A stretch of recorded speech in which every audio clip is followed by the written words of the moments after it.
Al fundamentar el dictamen con proyecto de decreto por el que se reforman, adicionan y derogan diversas disposiciones de la Constitución en materia electoral, el presidente de la Comisión de Gobernación y Población, el nefasto diputado Alito Rafael Alejandro Moreno Cárdenas del PRI, expresó con demagogia que la vida democrática de México ha pasado por reiteradas reformas y destacó que los atributos actuales de la democracia electoral se soportan en tres pilares: el INE, el sistema electoral mixto con diputados de mayoría y representación proporcional y el Tribunal Electoral. Las normas e instituciones pueden ser perfectibles, pero es cierto que el desempeño del andamiaje que construimos ha sido satisfactorio y el consenso sobre eventuales reformas se encuentra ausente en este momento. No es favorable la visión que tenemos respecto a lo que vive el país, añadió en su perorata. Denunció que el dictamen quedó meramente dividido, no se cambia ninguna coma, ni se modifica ni una letra, y se quiere convertir al Poder Legislativo en una ventanilla de trámite, espetó finalmente el amigo de Monreal, con quien está muy bien reconciliado. Por la Comisión de Puntos Constitucionales, su presidente, el diputado Juan Ramiro Robledo Ruiz de Morena, argumentó magistralmente que la razón por la que se concluyó en proponer la iniciativa del titular del Ejecutivo es noble, ya que en ella confluyen en contra o a favor en diferentes aspectos todas las demás iniciativas constitucionales y reglamentarias que se habían presentado. Mencionó que, con la iniciativa, el INE conserva su categoría constitucional, su autonomía plena, orgánica, financiera y técnica, así como su patrimonio y personalidad jurídica, su facultad de fiscalización, su jerarquía de órgano interno de gobierno y el Consejo General. La propuesta del Ejecutivo Federal busca volver republicano el proceso electoral y garantizar su austeridad con la reducción al financiamiento público a los partidos políticos. También añadió eliminar 200 diputaciones plurinominales, que haya una Cámara y congresos locales más pequeños. Expresó que la democracia involucra la posibilidad de que las minorías se conviertan en mayorías y sean gobierno. Los partidos que se oponen al gobierno consiguen de facto la segunda vuelta con la conformación de dos bloques. La responsabilidad histórica es para quien tome la decisión de rechazar algo que está planteado para el bien del país, sentenció contundente finalmente. Veamos enseguida cómo el valiente diputado Juan Ramiro humilla al corrupto Alito Moreno, quien tiene cero autoridad moral para hablar de democracia. Con el permiso de la presidencia. Adelante, diputado. Gracias. Arribo a esta tribuna para fijar postura y fundamentar el dictamen que se ha sometido a consideración para reformar la Constitución Política de los Estados Unidos Mexicanos conforme a la propuesta que presentó el gobierno en materia político-electoral. Quiero iniciar por señalar que el trámite legislativo corrió a cargo de las Comisiones Unidas de Puntos Constitucionales, Reforma Política y Gobernación y Población. Y quiero dejar muy claro que el dictamen fue aprobado en comisiones únicamente por la mayoría simple que ostentan los diputados de Morena y partidos aliados. Como presidente de la Comisión de Gobernación y Población, quiero dejar constancia del voto en contra del dictamen por parte de las y los legisladores del Partido Revolucionario Institucional, del Partido Acción Nacional, del Partido de la Revolución Democrática y del Partido Movimiento Ciudadano. Compañeras y compañeros legisladores, la vida democrática de México ha pasado por reiteradas reformas. A través de las reformas se abrieron las vías para que la disputa por el poder pudiera realizarse y resolverse por medio de las elecciones, dejando atrás la etapa de las revueltas o de las fracturas del régimen como fórmula de acceso al poder. Nuestro camino a la conciliación de la democracia no fue un logro sencillo. Por ello, quiero poner el contexto de lo que hoy vivimos y hacer una breve remembranza que es inevitable y hoy resulta oportuna. Se pueden identificar tres pilares en la construcción de nuestra democracia. El primero tiene que ver con el órgano electoral, su naturaleza y organización. El segundo se encuentra en el sistema electoral y por último, el tercero que se relaciona con la calificación de las elecciones y que pretende el análisis profundo de esta reforma. El pilar que se refiere al órgano electoral tuvo su detonación a partir de 1946, cuando se instituyó un órgano de carácter federal para organizar las elecciones, dejando atrás una práctica de realización de los comicios de forma descentralizada, con la participación de estados y municipios como órganos que apoyaban en las elecciones. No puedo dejar de mencionar que entonces, en la declaración de motivos que le diera lugar a la creación de lo que fue la Comisión Federal de Vigilancia Electoral, se atisbara que algún momento se habría de arribar a un órgano de carácter autónomo. Pero antes de eso, tuvo lugar un proceso de reiteradas reformas a la Comisión Federal Electoral y después, ante la crisis de 1988, a la creación del Instituto Federal Electoral, así como a la incorporación en él de los consejeros ciudadanos. Permítame, diputado Alejandro Moreno. Diputado Miguel Carrillo, ¿con qué objeto? Moción de orden. Adelante, diputado. Como integrante de la Comisión de Gobernación y de Población, me extraña que el presidente de la comisión esté aprovechando este espacio que tiene que hablar sobre la dictaminación para anunciar un voto o el sentido de un voto tanto de su grupo parlamentario como de otros partidos del bloque opositor. Esta es la misma moción que el diputado del bloque opositor comentó y por lo tanto pido que se respete la presentación y los posicionamientos del dictamen. Ya en su momento vendrá cada grupo parlamentario para posicionar a favor o en contra de dicho dictamen, pero que se respete por lo menos esta presentación de dictamen. Muchas gracias, diputado Miguel Carrillo. Diputado Rubén Moreira, ¿con qué objeto?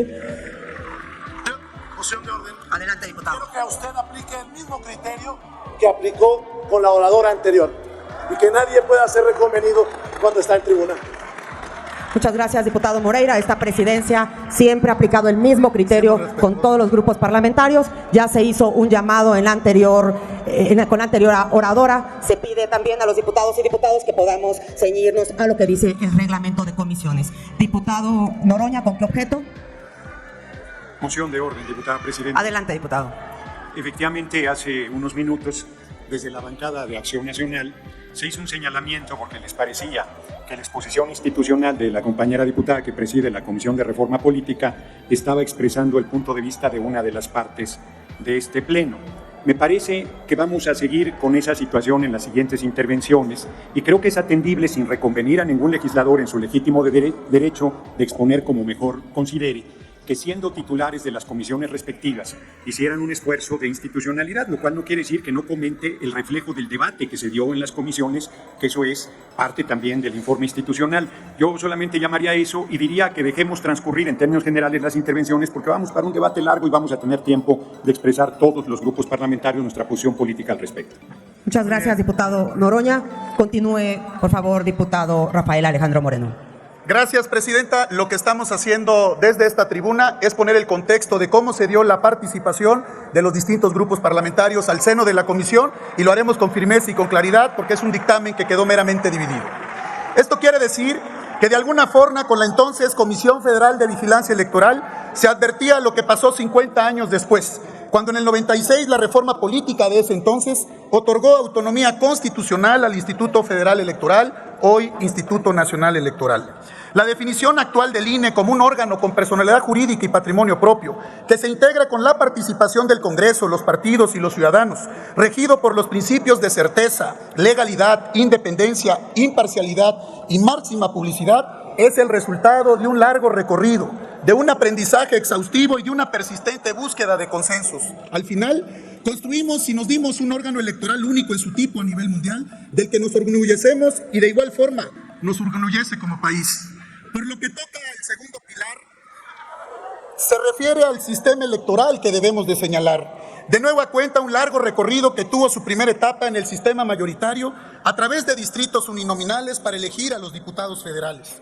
Este método favoreció que el partido en el gobierno mantuviera de manera reiterada una amplia representación en el Congreso que le aseguró contar con la mayoría calificada para aprobar las reformas constitucionales. El problema de este sistema es que no favorecía la presencia de la pluralidad política. La solución fue introducir la modalidad de los diputados de partido en el 63, con lo cual fue posible que partidos minoritarios tuvieran representación en la Cámara de Diputados. Desde ese primer intento para impulsar la pluralidad política, se pasó a la del 77 al sistema mixto electoral que combinó diputados de mayoría con los de representación proporcional para la integración de la Cámara entonces compuesta por 400 legisladores. La reforma del 86 incrementó el número de diputados de 400 a 500 y los de representación proporcional, todos para fortalecer la pluralidad política. Es de subrayarse que con ese sistema electoral mixto fue posible consolidar el sistema plural de partidos que hoy nos identifica a todos. Por su parte, el tercero y último pilar se refiere al Tribunal Federal Electoral,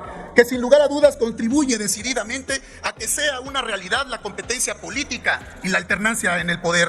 Sobre este particular, conviene recordar que la última y definitiva instancia para la calificación de los comicios se dio a través de los llamados colegios electorales, constituidos tanto en la Cámara de Diputados como de Senadores para resolver su integración. Al tiempo de elegir a la Cámara de Diputados como colegio electoral para declarar los resultados definitivos en las elecciones presidenciales. Ese método se conoció como su autocalificación y fue claro que su criterio de resolución fue de carácter político, lo que promovió la parcialidad, la contradicción y el conflicto.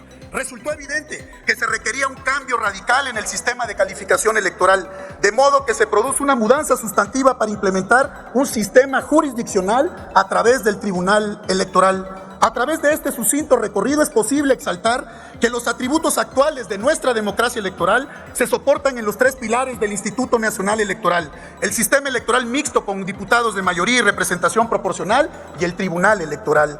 Con base en lo expuesto, asumimos una postura y un sustento con sentido histórico. Se alimenta de convicciones y se aprecia a las contribuciones de nuestro partido para edificar un régimen democrático y plural.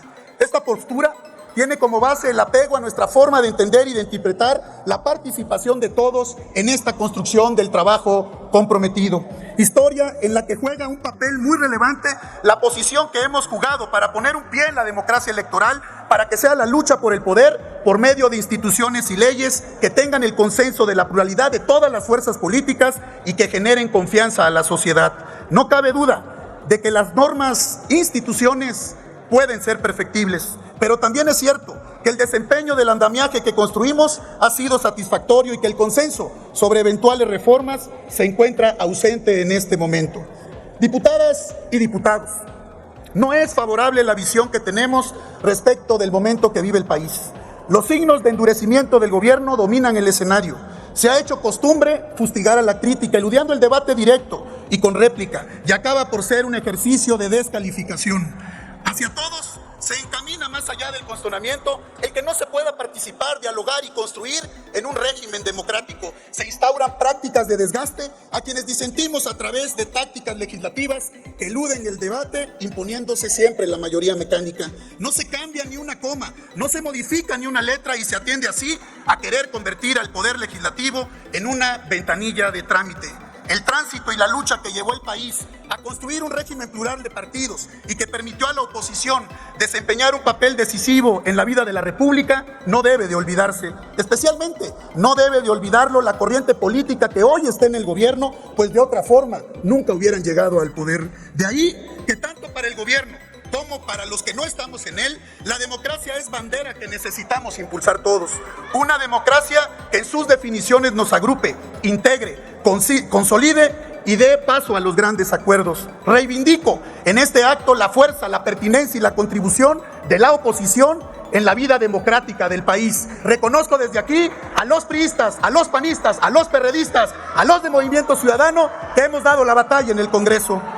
Estoy a favor de una oposición que tenga la capacidad de serlo a partir de razones y principios fundados y que también pueda colaborar con argumentos sin que por eso sea coartada o amenazada. Reivindico también la condición democrática de la fórmula coalicionista en la lucha por el poder y del valor de constituir frentes políticos entre fuerzas afines y críticas hacia el gobierno. Soy un activo y comprometido defensor de tales fórmulas, aún a costa de los costos que he tenido que asumir por ello. Llamo a honrar principios que tantas veces se aluden en este recinto.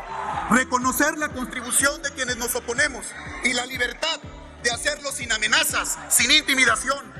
Consolidar la división de poderes, dar el debate político y legislativo tal y como sucedió en la generación de la reforma, amparada en el espíritu y la letra de la Constitución de 1857. Estamos a tiempo, compañeras y compañeros. Es tiempo de encaminar de forma sólida nuestro destino democrático y de impulsar la reforma del poder. Hay que acabar con el presidencialismo rancio que tanto le ha hecho daño a este país. Hagámoslo no por la causa de un partido, sino la causa superior que se llama México. Y les quiero decir a todos, les quiero agradecer su atención.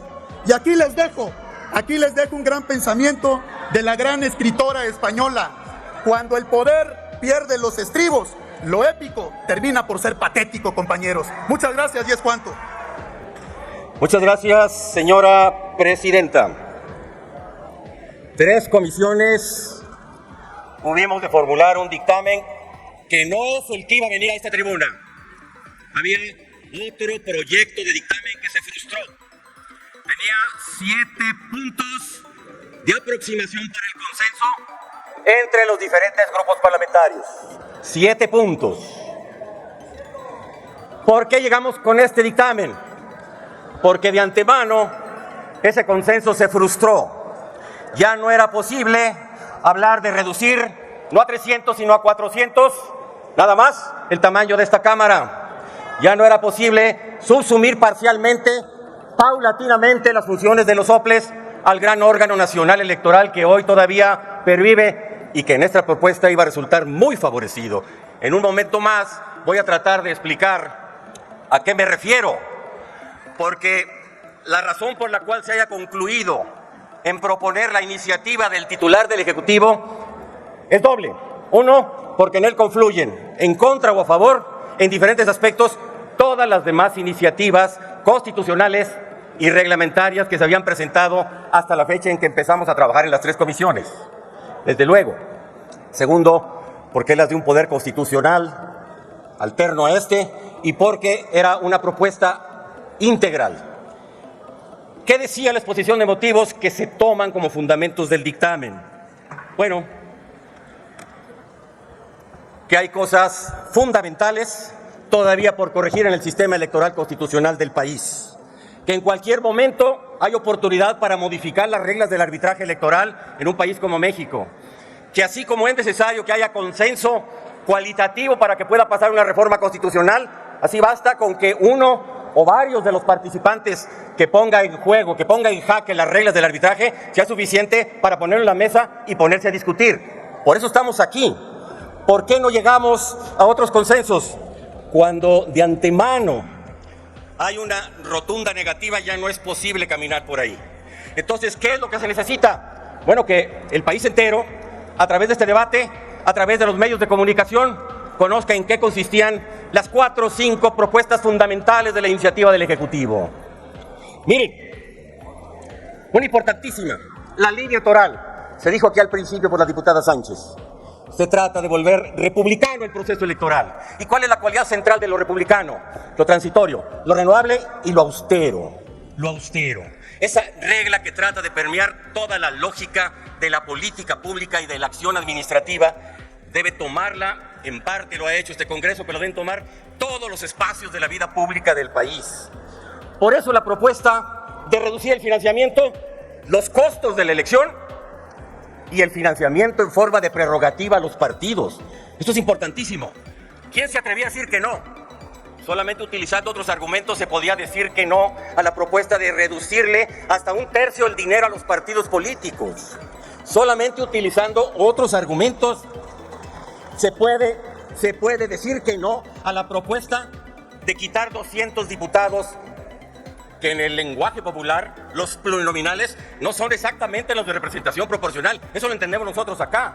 Los plurinominales para el común de los mexicanos son los 200 diputados que no hacen campaña y que se sientan aquí en la curul y que a ojos de los mexicanos, de las mexicanas, no deberían llegar así. La propuesta fue quitar a ellos y cambiar la fórmula electoral por listas para cada estado de la República, en un número por cada estado más o menos acorde a su proporción.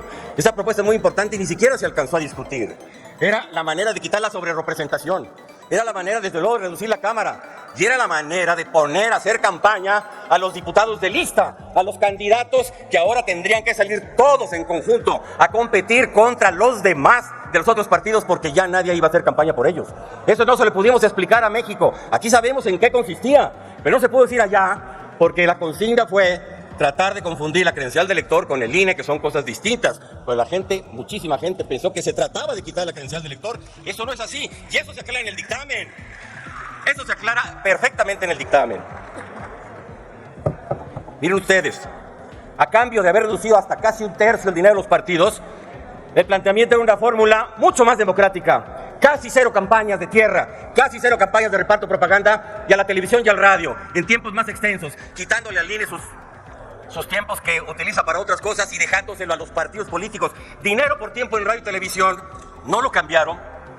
De veras que le hubiéramos dado un abono a la democracia en México. Una fórmula electoral nueva, sí. Una cámara más pequeña, sí. Congreso de los estados más pequeños, sí. Ayuntamientos también. Austeridad republicana era el centro de la propuesta principal.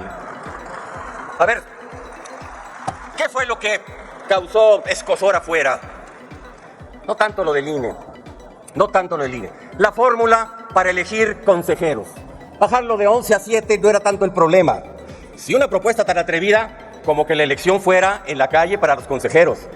Pero saben ustedes que eso no es ningún pecado mortal. Caray, la propuesta era blindar esa campaña para que no se metieran ni partidos, ni medios de comunicación, ni gobierno, ni iglesia, ni cuerpos militares, ni organizaciones intermedias, ni nadie, a debatir al radio y a la televisión los candidatos propuestos por los 3 partidos constitucionales. Y si 20 les parecían mucho, y si la propuesta por conducto de los 3 partidos constitucionales tampoco les parecía adecuada, pudo haberse encontrado una fórmula equivalente. ¿Saben qué hubiera resultado? La elección de los árbitros del país en 65,000 casillas en todo el país. ¿Saben qué sería? Habríamos constituido el 4º poder constitucional. Como tiene Costa Rica su poder constitucional electoral, así habría sucedido en México. Solo imagínenlo. 65,000 casillas fuera de tiempos electorales partidistas, fuera de momentos de elecciones de legislativo y ejecutivo. Imaginen ustedes el gran poder que habría tenido el INE, convertido en un único organismo electoral nacional, detentador de la función estatal de las elecciones, en un solo orden jurídico nacional, conservando todo lo que dice el artículo 41, su fracción 5, porque eso estaba intocado, está intocado en la iniciativa que se dictamina. Conserva, primero, su categoría constitucional, segundo, su autonomía plena, orgánica, financiera, técnica, tercero, su patrimonio, su personalidad jurídica, su facultad de fiscalización, su jerarquía de órganos internos de gobierno, Consejo General, con un presidente, secretario general, estructura de apoyo, profesionalidad. La función de la fiscalización la concentraría totalmente partidos nacionales y partidos estatales, un solo orden nacional constitucional de elecciones, un solo organismo ejerciendo la función estatal en el país, un 4º poder constitucional. Eso es lo que no podrá ser, porque hubo un no tajante para poder discutir estas cosas. Ver más. Miren ustedes.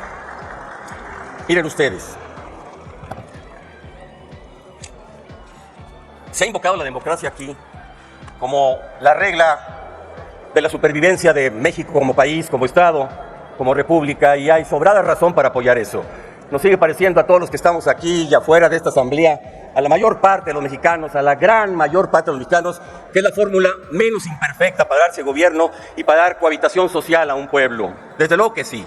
Pero tiene una regla muy importante la democracia: la posibilidad de que las minorías se lleguen a convertir en mayorías. Si no existe esa posibilidad, no podemos estar hablando de democracia. Vaya que hay ejemplos en nuestro país en donde las minorías pasaron a ser gobierno. En este siglo, 2 partidos nuevos o 2 coaliciones de partidos nuevos llegaron al gobierno. Desde luego que sí. Las propuestas de esos partidos no se pudieron estudiar todas, por un no y por un no. Así no se puede caminar en la democracia. Miren ustedes, a nosotros nos parecía sensata la idea de pensar en las elecciones primarias. Lo pueden hacer los partidos aún sin reforma constitucional. Nos parecía sensata la idea de estudiar la posibilidad de la vicepresidencia con toda la carga histórica que tiene. Pudo haber sido prorrogada su vigencia. Nos parecía discutible la idea de la segunda vuelta. Después del no categórico llegamos a una conclusión. ¿Qué va a conseguir los partidos que se oponen al gobierno y a la alianza del gobierno con 3 grupos parlamentarios? Yo creo que va a conseguir de facto la segunda vuelta. La segunda vuelta se va a dar en la primera vuelta del año 24, porque precisamente la segunda vuelta consiste en que se forman 2 bloques de partidos por afinidad o por conveniencia. Están formados, lo están planteando, fuera de la ley, fuera de la Constitución. Muy bien, ¿qué hubiéramos hecho? A lo mejor darle un rasgo de texto legal y habríamos batallado muy poco.